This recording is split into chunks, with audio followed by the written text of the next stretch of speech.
Hello everyone, my name is Jenna, but you guys can call me Jen. Welcome back to my channel, or welcome if you're new. Hi, hello, welcome to my September wrap up. Yes, it's late. I'm so sorry.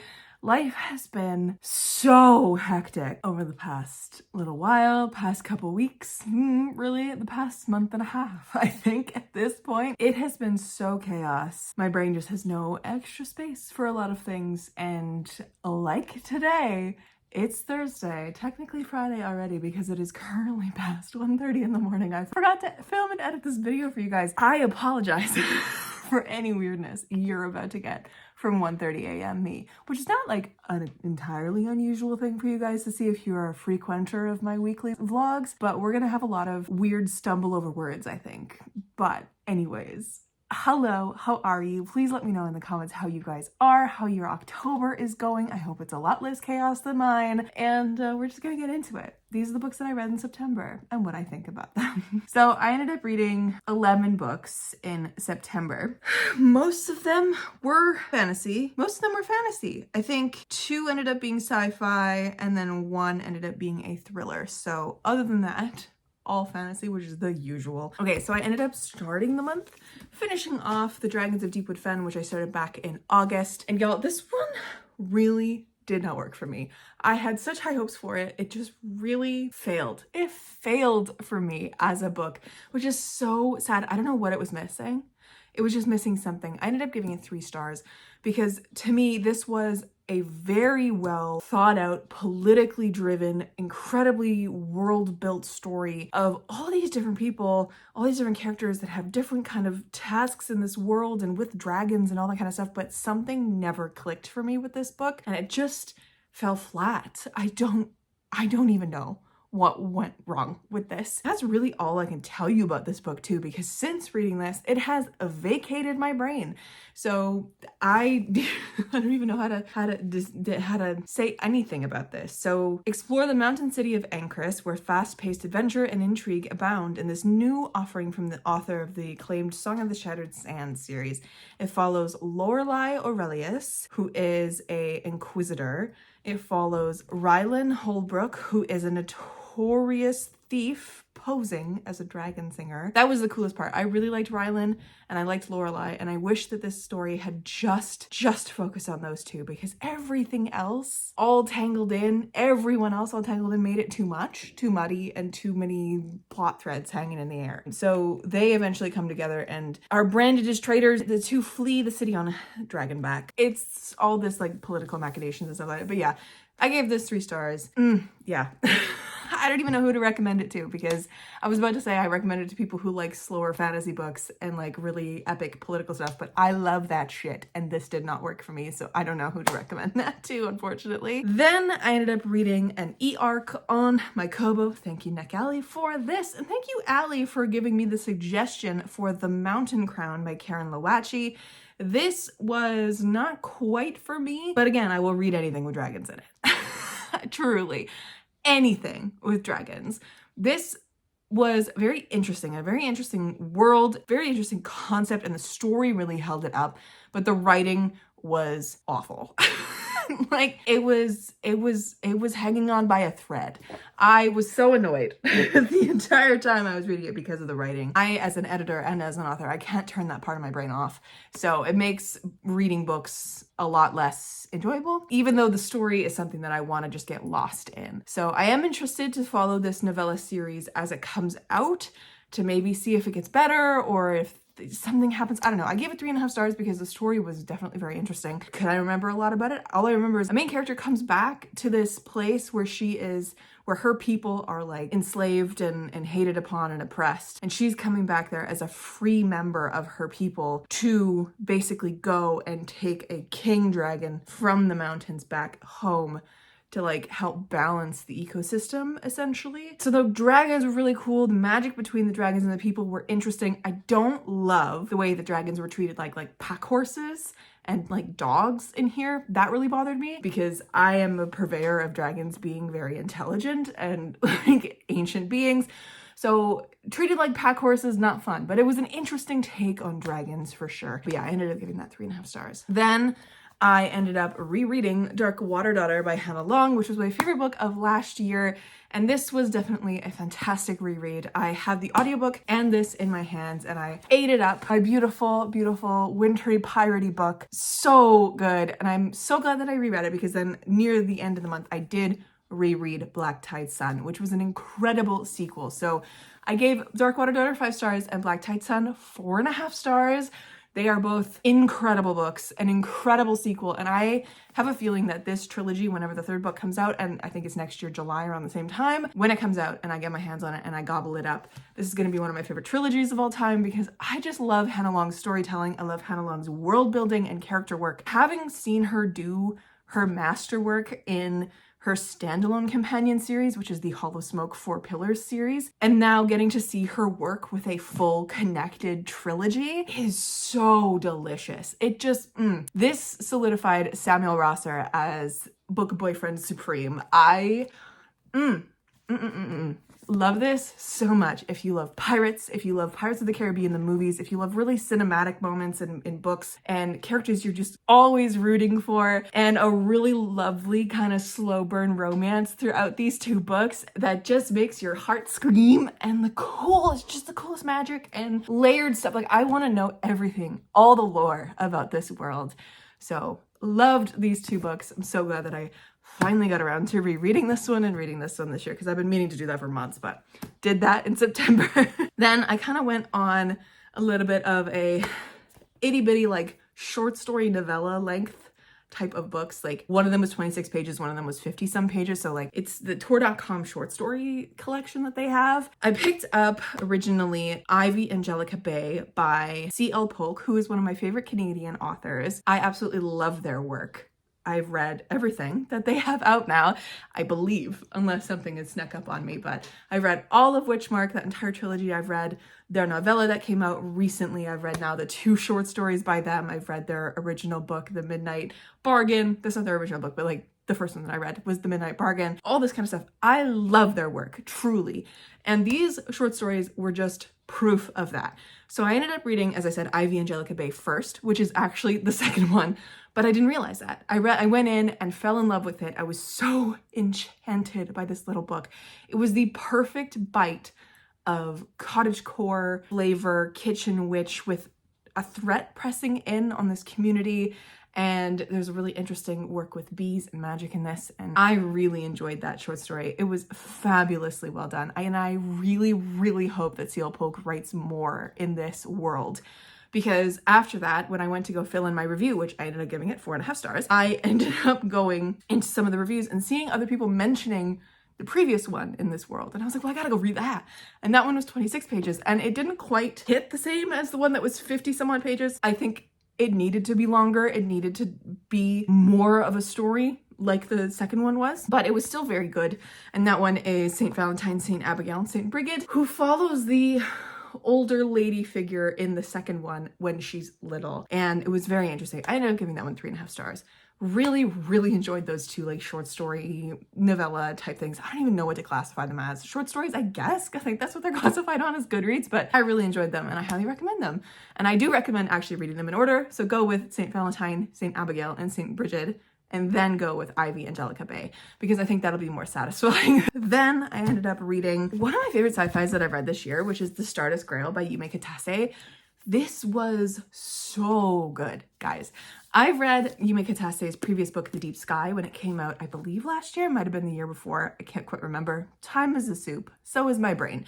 But this was so much better in my opinion. So that one is marketed as a like space thriller. It's really not. It's more of a examination of humanity in this a little bit of a suspenseful situation.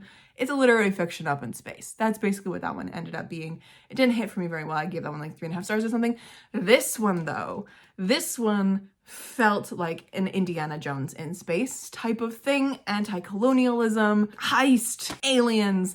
This gave me the feeling of reading a Becky Chambers book, but with more action, because Becky Chambers is quite cozy and more laid back. But this book here gave me that cozy feeling, gave me the feeling of reading a Becky Chambers universe with action and with this intensity. And there's also like a weird mind-bending trip halfway through this.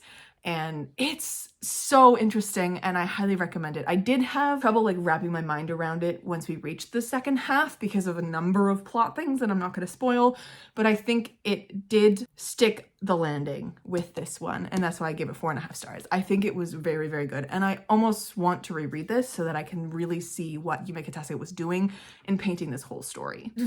I didn't tell you at all what this is about. This is about Maya, who has been a renowned artifact thief with her alien bestie, Uncle, spelled A-U-N-C-L-E, who is this kind of different, it's a different alien species. And they've been on this track to try find what is called the Stardust Grail, what Maya is calling the Stardust Grail. At the beginning of this, she has given up that life and she's become a grad student, and she's kind of just working towards an academic career, and she's done with that life even though she desperately misses it. And she's tempted because this book shows up that is one of the lost journals of this team, this excavation team who's been looking for a Stardust machine for a really, really long time, and what Maya has, like, they're her heroes almost, you know? She opens it up, she reads a little bit of it, and reading a little bit of it, thanks to her friend who had the book for a moment, as they were like bringing it in as an artifact, she then realizes that her Stardust Grail is the same thing as the Stardust machine, and it is actually out there because they found it, and she needs to go and find it. So she steals the book, goes on the spaceship, and goes on a new heist with her bestie and 2 other people that she wasn't expecting. And it's wonderful. This was so good. So good. I highly recommend going into this basically blind. It was great. Then I ended up reading a library book, which is Lady Eve's Last Con. This one really shit the bed for me. It was not good. I gave it 2 stars. I was promised a sapphic, tension-built revenge story with the main character, who I cannot remember her name, basically being a person in disguise to get back at this man who hurt and impregnated her sister so that she can basically have the last laugh. But when she gets there, this man's sister immediately knows something is fishy and does not trust her. So I was like, okay, we're in for a book full of tension and like her trying to hide her secrets and stuff. No, she tells the sister her shit less than 50% of the way through. It wasn't even like a midpoint drop. It was less than 50% of the way through, and it ruined all the tension. The 2 characters had no chemistry. It was bad. And there was no world building. It was not good. Do not read this. Do not do that to yourself. 2 stars. After that, I ended up rereading Black Tide Sun, which I've already talked about. I then had the honor of reading another arc from Neck Alley, which was I got abducted by aliens and now I'm trapped in a rom-com by Kimberly Lemming. This was very interesting. So I've read only one Kimberly Lemming book in the past, her first book in the Meads Mishap series, and I did enjoy it, but I have a hard time as a reader, as someone who's a critical reader, who's an editor, who's an author, and who's a very like high fantasy world building plot, like everything has to make sense, everything has to click together. I love the intricacies of books. I have a really hard time reading books that are just like what I like to call crack books, which are just fun. Really hard time. I have a really hard time. And that's because as soon as I turn on my critical brain, they fall apart, but they're fun. And I know that's the point, because the Kimberly Lemming books are so irreverent and they don't take themselves seriously. And that's the best part, because if a book takes itself too seriously and it's this like fun romp that isn't very good if you put it under a critical lens, but it takes itself too seriously, then it's like, come on, what are you doing, right? So Kimberly Lemming has mastered the art of writing a book that is so fun and just so exactly what it sets out to be, which I think is fantastic. So these books aren't entirely for me, but this is a sci-fi romance where our main character gets abducted by aliens alongside a lion, because she is in the Sahara, I believe, and she's doing like a research project or something to get her PhD. She gets abducted. When she's on the ship, she somehow gets the ability to understand this lion so they can have conversations with each other. Toto, she gives him the name Toto because it's also kind of like very, very loosely inspired by The Wizard of Oz. They escape on an escape pod, crash land on this planet that is like Earth, but wrong. Things are very wrong. There are dinosaurs around and animals are showing up in like ecosystems that shouldn't be there, all this kind of stuff.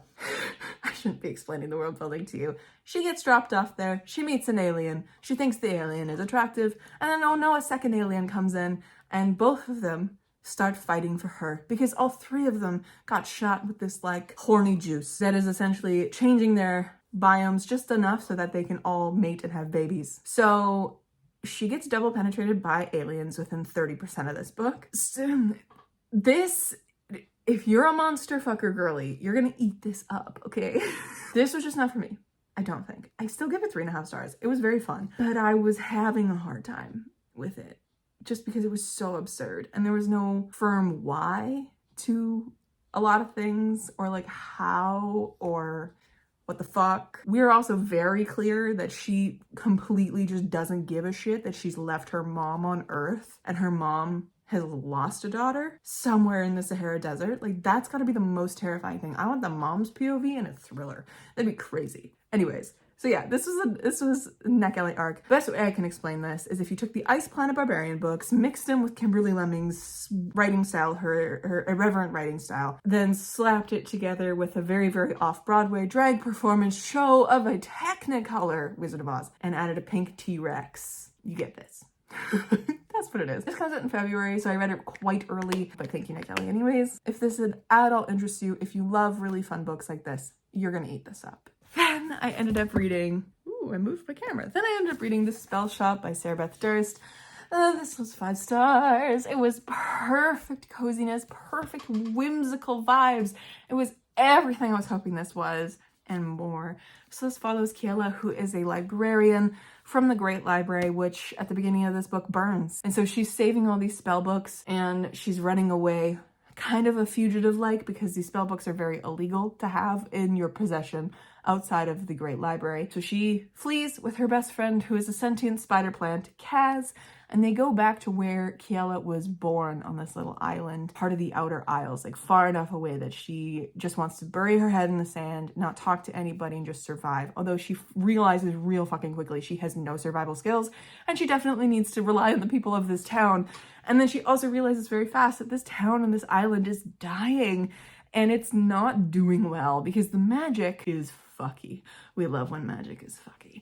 So she takes it upon herself to kind of help her town in her way. She opens up a jam shop, which is really a front for like a magic shop, because magic is illegal to have unless you're a trained sorcerer. And she also falls in love with her neighbor. It's just perfect, all right?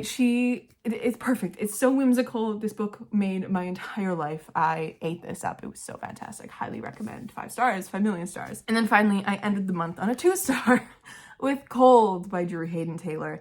This I read on September 30th, which is Truth and Reconciliation Day here in Canada. I read this specifically because it is a Indigenous thriller, like it's written by an Indigenous man. It was bad, like it wasn't very good, which is so sad to say because every single other Indigenous thriller that I have read, bangers, okay? Because Indigenous storytelling and the way that a lot of Indigenous authors write their stories works so fucking well for a spooky book. You know, they just, I don't know what it is, but they capture that unease and the chill. These stories just work. This one really did not. It was plotted really weird. It was paced kind of funny, and more than halfway through the book, we had a character pop up, which I hate when that happens. I hate when a new POV pops up more than halfway through a book. Like, if you're gonna do that, no, you have to set that up at the beginning. Have them, like, very rarely, but set it up really early so that we can expect it and it makes sense. Because it didn't make sense in this book. And then that character ended up becoming very cartoonish in the end. And when it was supposed to be really scary in this big moment, I was laughing because it was so cartoony and not very good. So didn't love this. This is a thriller which follows a number of different people after this plane crash where there's only one sole survivor, which is a journalist. She writes a book about her plane crash survival because she crashed in the northern area of Ontario in the dead of winter. And so she survived for a number of days before people came and rescued her. She's going on this book tour for it. And it also follows this professor who's a garbage human being who's cheating on his wife. We also follow a hockey star, which the hockey in here, so cringe. I'm Canadian. This was too much for me. It's too much for me. I'm like, I get it. You're into hockey. Fuck off. Like the dumbest hockey jock. It follows them as they investigate these really brutal killings of these 2 women that are tied together. This girl, the mistress, and the guy's wife. And the mistress was also like, the hockey guy had like a burgeoning crush on her. He met her like an hour before she got murdered. So that's how they're all tied together. Monsters, it wasn't that good. I don't know why I'm explaining it this much, but it wasn't that good. I gave it 2 stars, and it was kind of a bummer to end the month on. But overall, in September, we had a good time. It was my birthday month. The books were great. The vibes were off in September. My life went a little nuts in the professional and personal areas, but that's all right. It's October. Hopefully at the end of this week, I can let some of that stress go and see where things take me for the rest of this year. But yeah, oh my God, how are we already like halfway through October, basically? What the fuck? Anyways, please let me know down below what kind of videos you would like to see from me. Sit down videos if you want to see specific recommendation videos for fantasy, for sci-fi, anything. Let me know down below because I need video ideas. That's another thing. I have been drained of all content ideas. I am desperate. So if you have any, please leave them in the comments below and let me know what your favorite book of September was. I think mine was The Spell Shop. Close following that was Black Tide Sun and The Stardust Grail. Great books. Highly recommend them. Definitely read some bangers this month. Read some losers as well, but bangers. I'm focusing on the bangers. Anyways, my friends, I'm gonna go to bed because it is now 2 a.m. No, I have to edit this video first. So we're gonna do that real quick, get this up for you guys, and then I will see you in another video very soon. But I hope you're all doing well. Thank you so much for watching. Stay kind and keep on reading.